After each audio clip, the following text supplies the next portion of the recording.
Supreme court ने गुरुवार को सोनम रघुवंशी को मिली जमानत रद्द कर दी है। सोनम पर हनीमून के दौरान अपने पति की हत्या करने का आरोप है।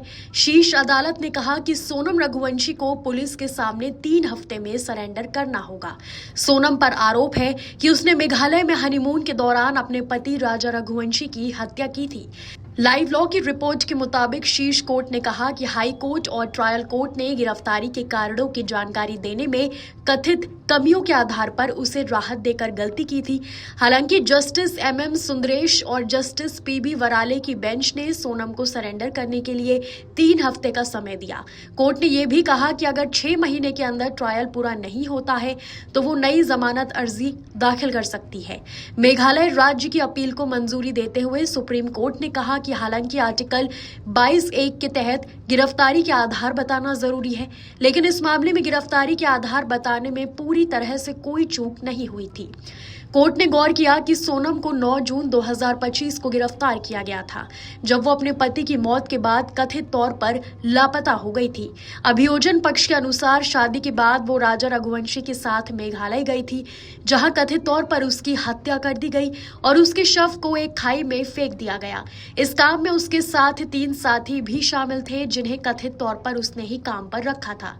विवाद इसलिए पैदा हुआ क्योंकि गिरफ्तारी के आधार में धारा 103(1) के बजाय भारतीय न्याय संहिता की धारा 403(1) का जिक्र किया गया था।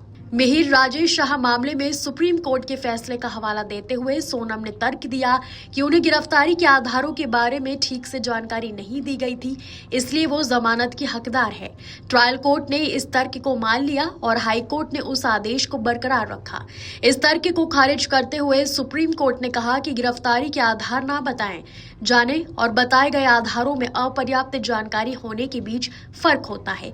कोर्ट ने यह भी गौर किया कि सोनम ने मजिस्ट्रेट के सामने गिरफ्तारी के आधार और संबंधित दस्तावेज मिलने की बात स्वीकार की थी और मजिस्ट्रेट ने नियमों के पालन के संबंध में उनकी संतुष्टि को दर्ज किया था। बेंच ने कहा कि प्रतिवादी ने अपनी गिरफ्तारी के कारणों पर संतोष जताया, उन्हें दस्तावेज सौंपे गए थे, इसलिए हम गिरफ्तारी की वैधता के मुद्दे पर विचार नहीं करना चाहते। बस इतना कहना काफी है कि दोनों अदालतों ने इस कोर्ट के फैसले के आधार पर जमानत देकर गलती की है।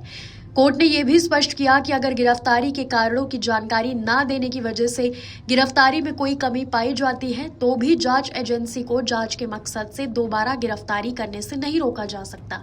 जमानत के सवाल पर बेंच ने जोर दिया कि सोनम की जमानत को मेरिट के आधार पर खारिज करने वाले पिछले आदेश पहले ही अंतिम हो चुके थे। कोर्ट ने उसकी जमानत रद्द करते हुए कहा, हम इस बात से भी वाकिफ हैं कि जमानत नियम है और जेल अपवाद। हालांकि हम एक ऐसे मामले पर विचार कर रहे हैं जहां मेरिट के आधार पर जमानत खारिज करने वाले पिछले आदेश अंतिम हो चुके हैं।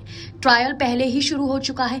हमारा मानना है कि इस चरण में जमानत पर बाहर रहने से चल रहे ट्रायल में बाधा आ सकती है।